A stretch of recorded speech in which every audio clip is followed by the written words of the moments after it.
Halo semuanya, selamat datang di channel Violenata. Di video kali ini aku membahas sebuah buku judulnya Kafka on the Shore, atau kalau dalam versi Indonesia judulnya Dunia Kafka.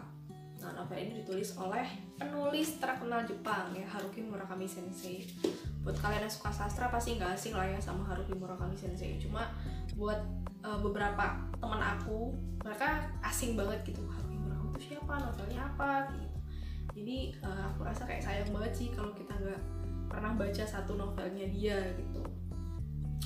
Nah, novel Kafka on the Shore ini, kalau aku, ini jadi novel Haruki Murakami pertama yang aku baca. Jadi sebelum Norwegian Wood aku kenal Kafka on the Shore dulu, dan kenalnya ya tidak lain tidak bukan ya karena BTS. Jadi tahun lalu tepatnya aku lagi suka-sukanya ya ngeliatin liriknya BTS, terus dari situ aku mulai nyari-nyari ini terinspirasi dari mana sih kok bisa sampai bikin lirik yang converting banget. Nah, salah satu buku yang menginspirasi BTS adalah buku yang Kafka on the Shore ini. Khususnya ini menginspirasi untuk nulis lagu Butterfly.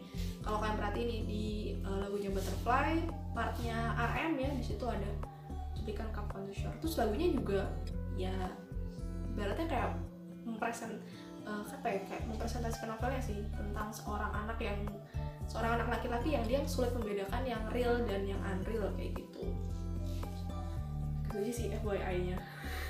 Oh ya, betul, aku nggak ada versi fisiknya ya, jadi aku bakal ngobrolin aja kayak gini. Mungkin kalian lagi isoman, lagi isolasi di rumah, bosen nih pengen baca novel, ini bisa jadi salah satu pilihan. Tapi sebelum aku memberikan kesimpulan apakah ini direkomendasikan apa enggak, terus orang-orang terus cocoknya dibaca oleh siapa, kita ke sinopsisnya terlebih dahulu. Nah, jadi pertama kali aku baca novel itu aku sempat takjub ya, kayak bingung gitu. Karena biasanya kan satu novel hanya ada satu tokoh utama. Misal kayak Harry Potter ya Harry Potter aja. Tapi di novel ini ada dua tokoh utama yang punya porsi sama-sama besar, cuman dia background ceritanya itu beda. Nah, nggak tahu nih kalau dalam pelajaran bahasa Indonesia nih gimana ya. Terus cara penceritaannya juga beda.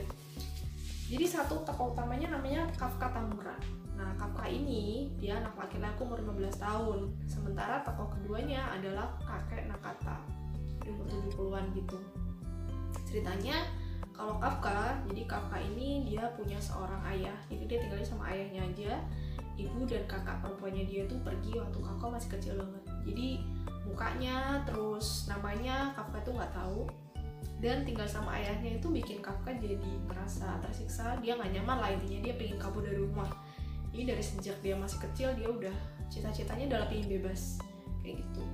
Jadi waktu SMP dia udah mulai nge-gym tuh biar badannya berotot, biar nggak kelihatan kayak anak kecil. Nah, waktu umur 12 tahun akhirnya dia berhasil kabur dari rumah dan menuju ke satu kota yang tujuannya dia adalah dia pengen ke sebuah perpustakaan aja gitu. Impiannya dia tuh tinggal di perpustakaan kayak gitu untuk Kafka ya. Nah, untuk si kakek Nakata, jadi kakek Nakata ini waktu kecil dia adalah seorang anak yang cerdas sebenarnya, tapi gara-gara kejadian aneh waktu kakek Nakata kecil itu, berarti dia di era-era Perang Dunia II ya. Jadi waktu itu ada kejadian aneh yang ngebikin si kakek Nakata ini jadi pingsan, koma, terus waktu dia bangun tuh kecerdasannya udah hilang gitu. Tapi gantinya dia bisa ngomong sama kucing. Aneh banget kan? Aneh banget. Nah, tapi yang aneh lagi, jadi cara penceritaannya itu yang versi Kafka diceritakan pakai sudut pandang orang pertama. Jadi dari sudut pandang si Kafka, kalau kakeknya itu dari sudut pandang orang ketiga. Bahkan di bab-bab awal itu nggak langsung nyeritain kakek, tapi nyeritainnya dari, jadi kayak wawancara gitulah tentang kejadian yang udah pernah terjadi di saat kejadian si kakek itu awal mulanya dia kehilangan kecerdasan tadi kayak gitu. Sebenarnya kayak gitu sih sinopsisnya, antara satu anak laki-laki sama satu kakek. Nah, cuma menariknya nanti sepanjang novel ya kita akan ketemu dengan berbagai hal-hal menarik. Jujur waktu awal aku tertariknya itu ya gak bisa berhenti bahasanya itu gara-gara kisah Kafka yang kabur dari rumah itu cukup menarik ya. Waktu dia kabur gitu kan, pertama kali kabur dia naik bus dan ketemu cewek yang ya dia kayak melihatnya sebagai kakaknya dia gitu, kakak perempuan dia yang kabur itu. Terus gimana Kafka bertahan hidup tuh aku jujur tertarik banget sih, kayak masuk dalam novel gitu.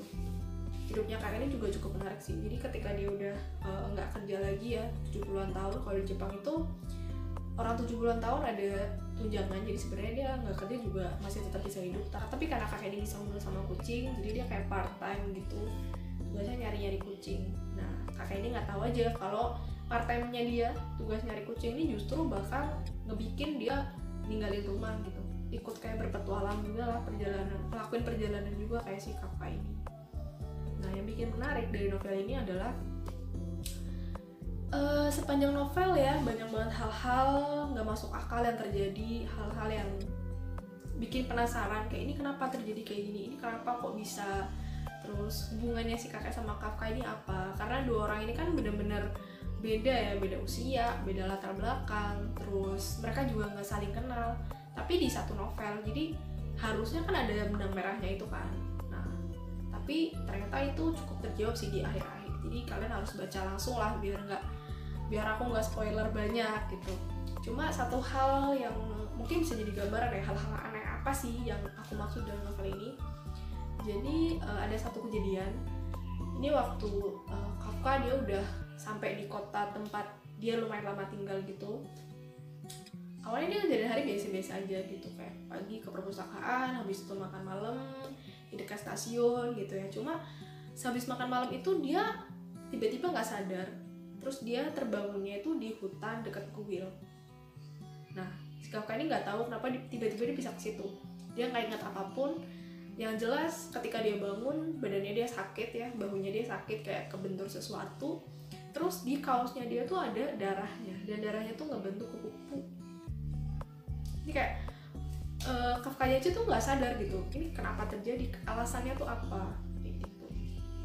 Nah mungkin emang yang bermasalah itu adalah si ayahnya Kafka sih kayaknya. Jadi memang ada something wrong with ayahnya Kafka ya, kenapa Kafka jadi beberapa kali ngalamin hal aneh, terus alasan dia juga kabur dari rumah dan segala macam gitu. Dan ya itu ada hubungannya sama Nakata juga, nanti akan ketemu benang merah di bagian akhir-akhir.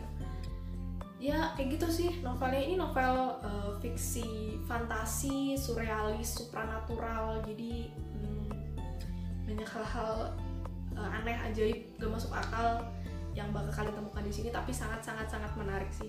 Aku baca novel ini nggak bisa berhenti, langsung tidur ya, padahal ini lumayan tebel sih, kayaknya sama Norwegian itu lebih tebelan yang Kafka Shore ini. Bikin penasaran, yang bikin nggak bisa berhenti itu kayak penasaran gitu.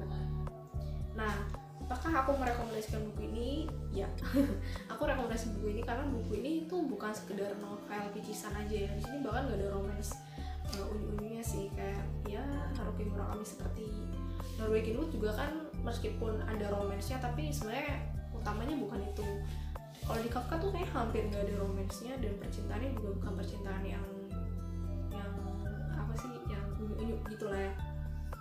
Nah cuman buku ini akan sangat berat kalau dibaca sama orang yang belum 15 tahun. Jadi aku nggak nyaranin kalian yang masih 15 tahun itu untuk baca, karena meskipun bukunya menarik, alurnya tuh nggak ketebak dan bikin penasaran, cuman ada hal-hal yang sebenarnya tuh kayak tersirat gitu loh di situ.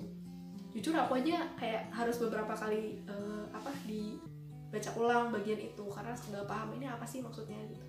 Jadi buat kalian masih 15 tahun mungkin bakalan terlalu berat novelnya kayak gitu. Terus peringatan juga gitu. Jadi terus Haruki Murakami ini kan terkenal dengan male gaze-nya ya. Cara penggambaran dia terhadap wanita itu kayak terlalu ya sudut pandangnya cowok lah. Mungkin ada yang nggak nyaman dengan hal itu juga, ya agak risih kalau baca novelnya Haruki Murakami. Kayak di Kafka ini juga lumayan ya kayak gitulah, kayak Norwegian Wood sebenarnya. Cuman ada beberapa part yang menurutku agak-agak bikin risih juga kayak gitu. Tapi ya beberapa part aja sih, bisa kalian lewatin kalau kalian nggak suka kayak gitu. Jadi intinya aku rekomendasikan buat kalian yang pengen mencoba novel fantasi genre-genre surrealis kayak gini ya. Ya kayaknya gitu aja sih ya pembahasan Kafka Shore untuk kali ini. Jadi aku rekomendasikan, cuman kayaknya nih buat kalian yang sukanya tipe-tipe novel ringan, novel-novel romance yang ringan-ringan menghibur gitu, ini agak berat gitu, agak yang mikirlah agak ya, karena banyak pesan tersiratnya kayak gitu kan. Kalau kalian yang suka hal-hal kayak gini kenapa nggak baca gitu. Ini salah satu novel yang terkenal banget bahkan di seluruh dunia kayak gitu. Ya kayaknya gitu aja sih untuk bahasan novel kali ini, Love on the Shore. Sampai jumpa di review buku selanjutnya. Bye bye.